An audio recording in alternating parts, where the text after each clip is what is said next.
This is Heavy Things Lightly, and I had a thought. Basically, it came from last week when I was toasting at the supper table, and I toasted the children, which is a traditional toast in the Georgian Republic, of which we've borrowed the super and put it into our restaurant, and it's awesome. But I toasted the children, and then on that evening, which is like every evening where I toast the children in modern America, then one person toasted to their pug. That's a dog with a flat face. And then another person literally toasted to, well, not their child, but they toasted to a Cocker Spaniel. That was nice. And then the cake was when a person toasted to a one-eyed black cat. I'm not making any of this up. That's why I need another drink. And that made me think that we should do a podcast on pets. Old world, new world, pre-enlightenment, post-enlightenment. What were they? What are they? And how does it work? To pets. To today's podcast. It's going to be a 3-parter. The podcast. First part is going to be to the absurd, because I did the research so you don't have to. The second part is going to be to essentially is, so what did pre-modern petdom look like? Do some history, John. And we're going to do it. And then the third part's going to be like, is there a middle pet way? Is there like a royal path of having a pet? That's what we're doing. 3 parts. Here's part 1. I love pets. Mostly, in my life, I've had a Doberman and I owned a Great Dane. And I raised that Great Dane. Her name was Stella. You know, like, Stella. And my daughters and I raised that dog and took care of that dog. She's a really good dog. So I want people to know that I am a pet owner, or previously was. And I know that I was a pet owner because I was there when we put her down. That's when you realize that you love something. And my girls went too. They all did. The 3 girls that were at home at the time. We like held her down in that whole story. It was very sad.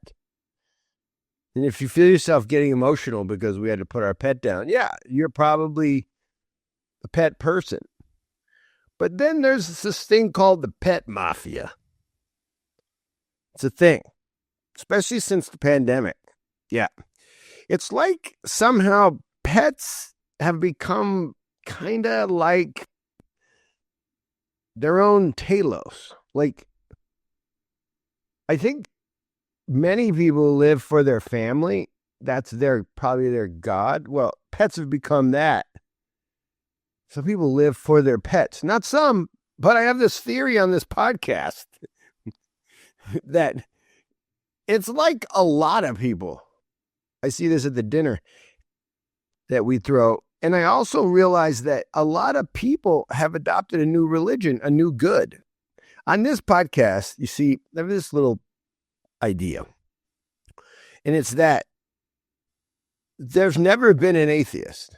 Well, there have been people who intellectually claimed atheism, but there's never actually been an atheist.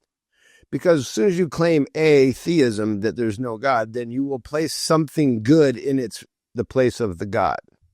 And if you just add an O to God, you see that we worship that which is good. I don't know how to explain it, but this is what human beings do.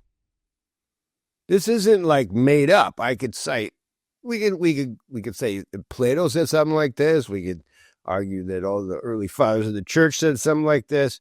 The Romans definitely conceived religion this way. And then the Enlightenment came along, and somehow you got to not do that anymore. You just dealt with practical things.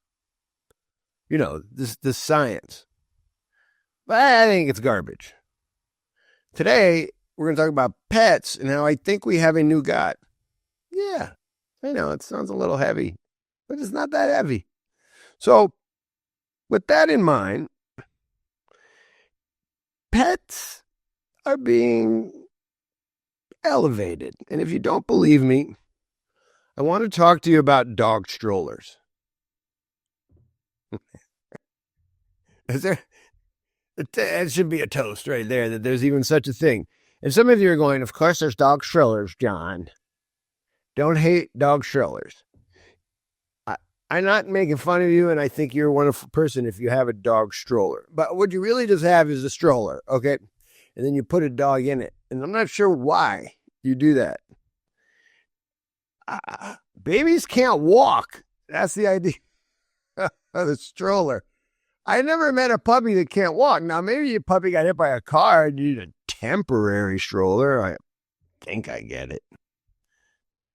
But you guys need to watch this video, okay? I did the research. I died a little, so you didn't have to. You only get to experience it right now. In reality, you get to watch this commercial about dog strollers. It's amazing. I'm hitting play right now.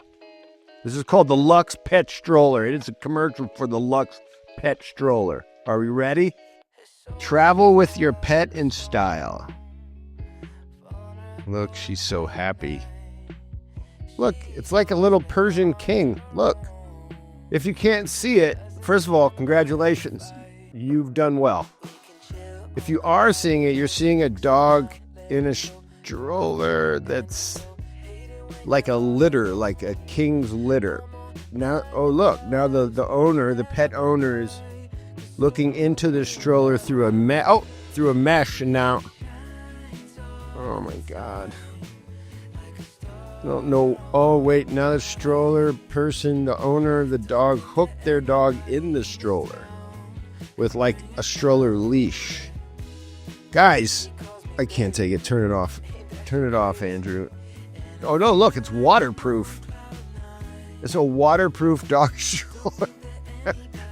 There's no water getting on your dog when it's in the stroller, and it's leashed in to the turn it off. Turn it off. Turn it off. Turn it off. Turn it off. Okay. Andrew, turn it off. Ugh. Okay. I'm not pained by humans who ever. I'm pained by a culture that, well, I've given it all away. Somehow this is happening. So I want to tell you more about this before we look at the next video, because if you go to that page, it's in the link. I don't even know if I want to link it. If you link it, though, you'll be able to see that there's comments. So here's one. Please tell me, the comment says, to the people who made this dog stroller video you just saw. How wide across is the cabin in this stroller? I have 2 chunky boy pugs, and they love to sit side by side. I don't know. The video's only got 7,000 views, which is more views than this video will have, which I'm not sure is a good thing for me. Or perhaps that's exactly how it should be. And I should be feeling like a demand to celebrate because I don't have as many views as the dog stroller video in 2024. Anyway, I was reminded in that video of a litter, of a thing they carry kings around in days of yore. But if you just think I'm exaggerating, I've got another video for you. This one's, oh yeah, it is. Let's just sit back and enjoy. Here are 5 reasons why pets need strollers. Rewind it. These are reasons. Pets need strollers. These are reasons for getting a dog stroller, which, I don't know, it seems self-explanatory perhaps, but here's the first reason. Okay, here's the first reason. Reason number Oh, 1. look, he's so scared. You have a dog who has anxiety. Okay, I paused it. Okay, you have a scared dog. I don't know what happened. I know dogs get hurt and stuff, but one of the reasons for getting a dog stroller is so your dog can stay protected in the stroller. She's telling us as much and more. Watch. Anxiety or is scared of people, the public. So this is Moses. He has anxiety. As you see, his ears are back. He's really unsure. So what we Shouldn't a dog named Moses like the stroller, just be let out? You know, just face his fears up the mountain, like now he's more standing relaxed, before the holy inside. burning bush. We could go on our way. And No, instead, we have this so the good thing about these pet 12-pound lady is that they have a pee pad pushing him here, where you could put a pee pad in a zipped-up cart, the dog like goes to the restroom, or I don't know. And you could also take these mats Here we out. go. They're machine washable as well. Reason number 2, during the summer it gets really hot. So the temperature that you actually feel, which let's say it's 100 degrees, the cement is actually way hotter. No, we know what the dog accidentally does. Now you have a pee pad inside of a stroller, which is just a machine made for babies, because babies can't walk. Do not sweat. They can actually overheat and get heat stroke. Sorry. Pet strollers are great for protecting. Guys, we're doing a whole 3-set podcast solo blast on pets, but we're just starting with the dog accidentally goes to the restroom. For people who love to exercise. This here is the all-terrain pet jogger. These wheels are bike tires, so they're durable. All right, I can't.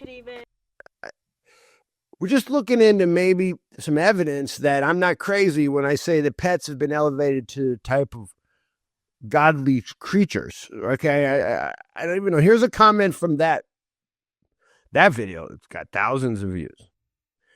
I love it. This comment says, I will be buying one soon for my girls. I love seeing dogs and dog strollers. What a time to be alive. Hands praying emoji. What? Okay. I know you can find anything you want on the interwebs, but I'm finding this for you for free. Okay, first of all, I think my girls in this comment means this person's dogs, but you're not sure. She could be talking about getting a dog stroller for her daughters, or maybe that she herself is pregnant with twins, or maybe she knows a dog that is having twins. That could be it. And that the stroller is for when the dog has babies. You can't tell, because you can't tell if a person has a dog or a baby anymore. And if you're still not convinced that people are sort of treating their pets like humans, and maybe even little half gods, got another stroller video for you. Andrew, it's possible that while I watch this video, I will break the microphone and camera. I will take violence against these electronic implements. So if, guys, we don't come back after this video, it's because I threw myself headlong into the computer with my forehead.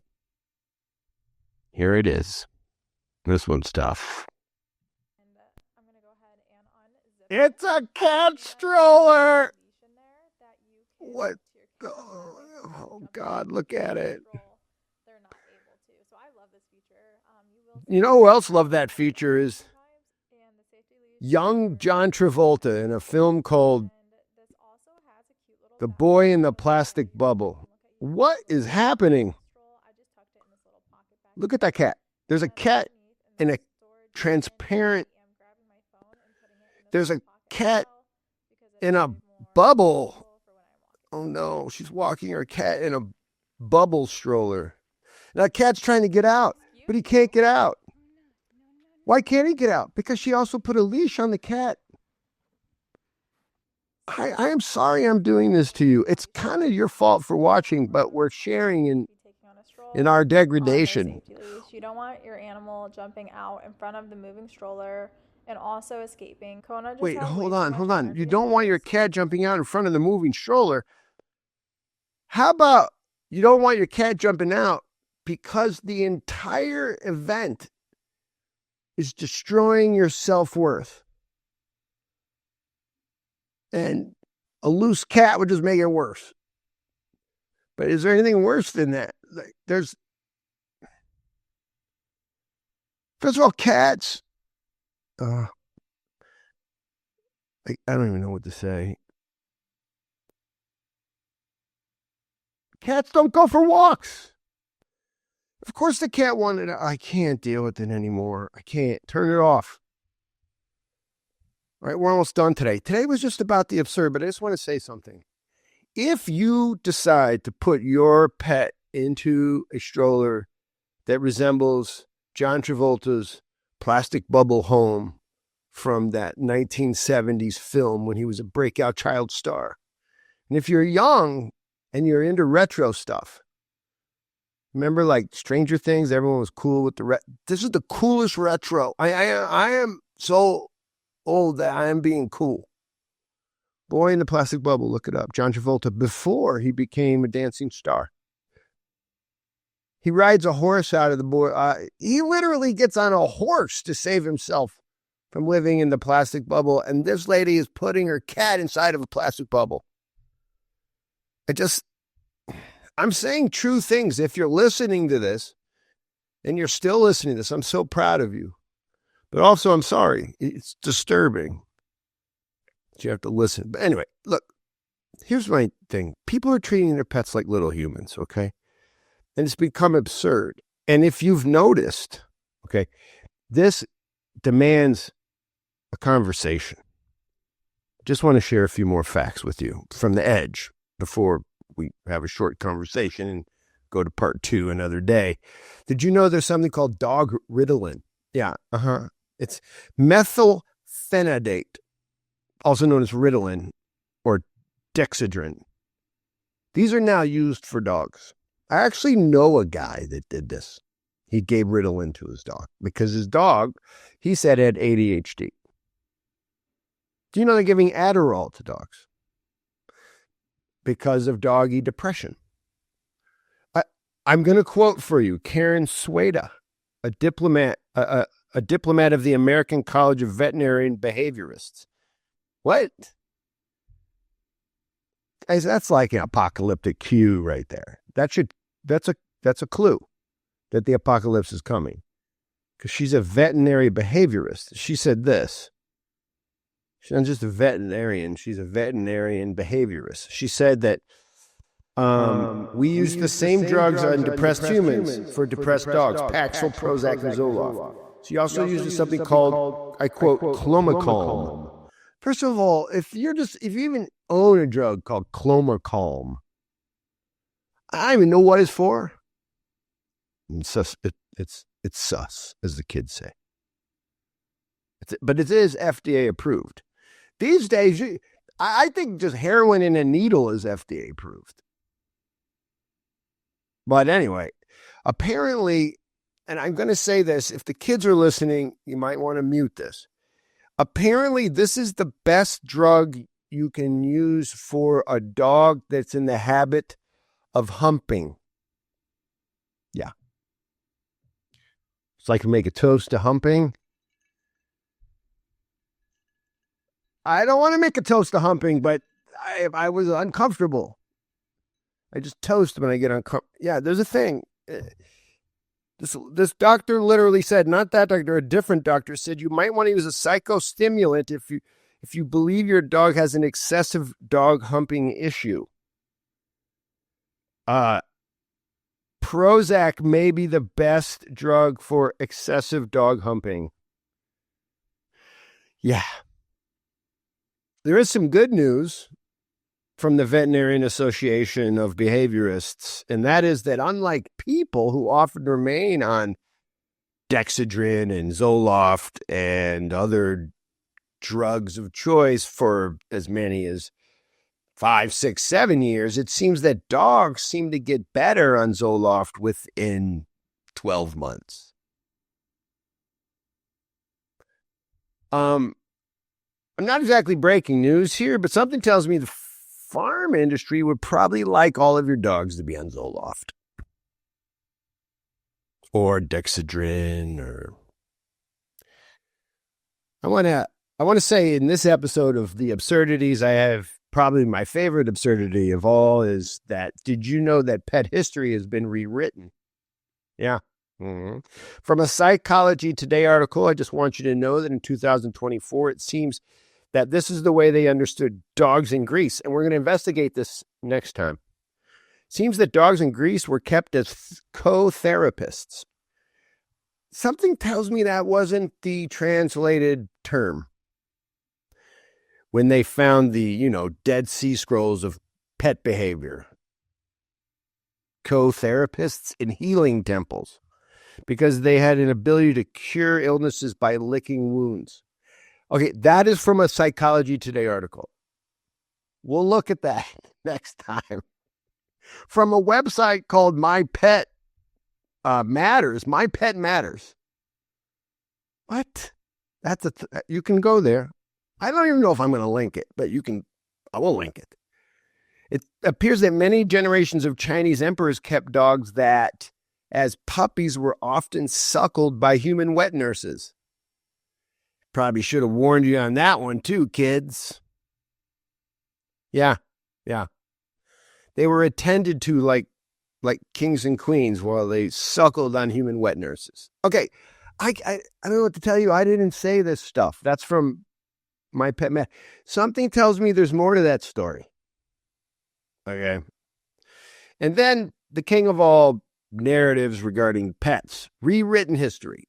I call it rewritten. Let's just call it modern pet worshippers telling you a story about pets. This one comes from Pedigree, the great dog food kibble giant. Pedigree.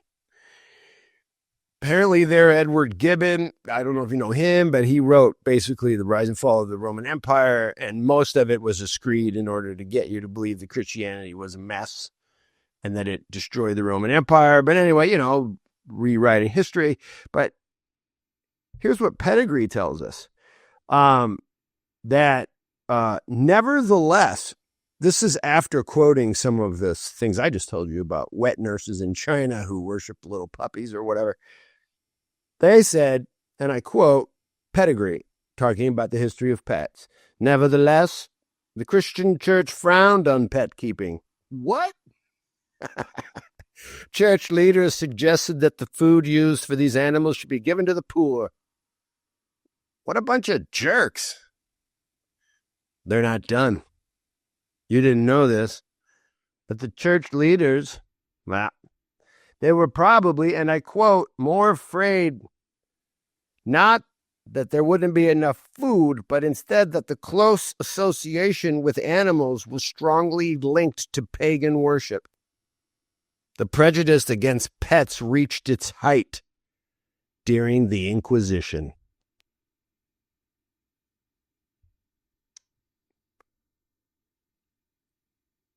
Yeah. So Pedigree has educated its pet owners that the church came after pets, and pets were most persecuted during the Inquisition. I don't even, okay, maybe.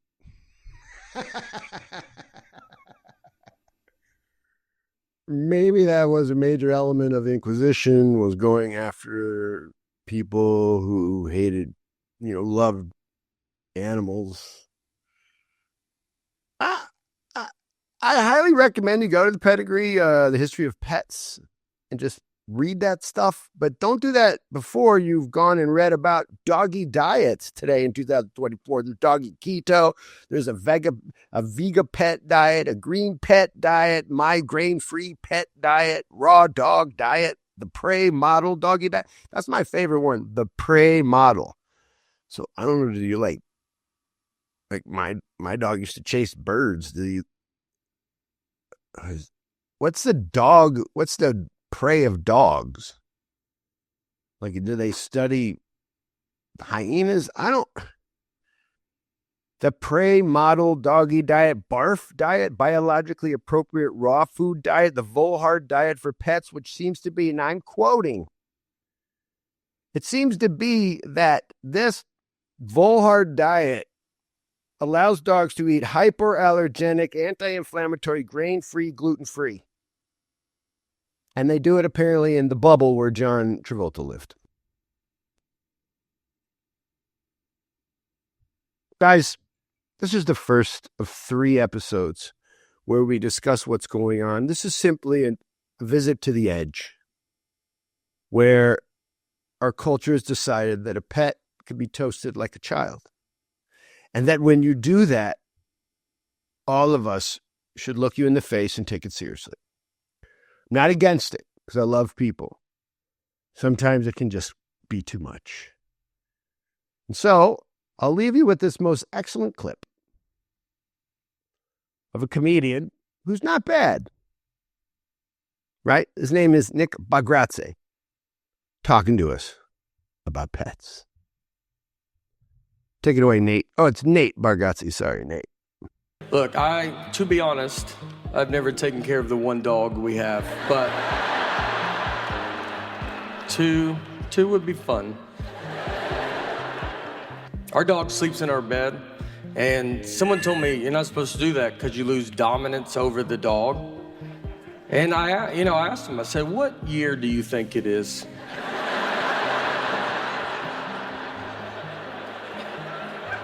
These are all doodles. They're barely dogs. It's a person. They're people. This guy acts like it's 1980 when you kept the dog outside all year. Those you needed dominance over. You had a wolf in the backyard. Friends come over, you want to go outside? I wouldn't.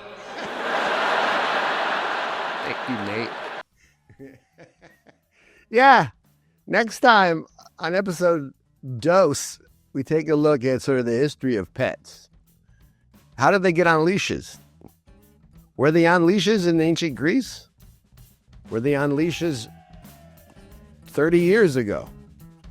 The history of pets and how the old world may have understood them differently than the new. On Heavy Things Lightly. Don't forget, go up, sign up, be up to speed on the stuff we're doing. All of this is just geared to help us support our guys in the field who make beautiful, beautiful projects by partnering with local people, badass local people who may not have ever gone to school, but who know what is good for their community. We partner with them and do all kinds of projects, clinics, textile companies, AKA a house where a family grows themselves into an income that allows them to support themselves. Well projects, dentistry projects. We've got a cool chicken coop project in Georgia. Lots of stuff. Support our guys. First Things Foundation. Check you out next time. Peace. Gagi Barjos.